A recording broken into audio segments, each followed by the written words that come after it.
Hey everyone, welcome to the Heath Street Minute. 1 minute of knowledge coming at you. This week we're putting the spotlight on oil-based polyurethane. Now oil-based poly is great for high traffic items like kitchen tables because it's not affected by heat. So a hot mug devoid of a coaster is not going to leave behind that white ring of death that we're all so afraid of.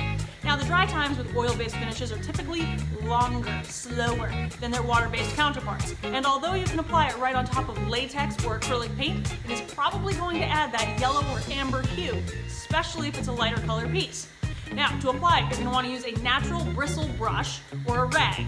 And if you're going to be applying another coat within 24 hours, go ahead and suspend that brush right in some used mineral spirits. When you're really ready to clean up, rinse it in some used mineral spirits, wipe off the excess with newspaper, then rinse it in some pure mineral spirits, and then in some hot soapy water, and then using some household ammonia or some citrus cleaner, and then put it in some brown paper or cardboard to store it. And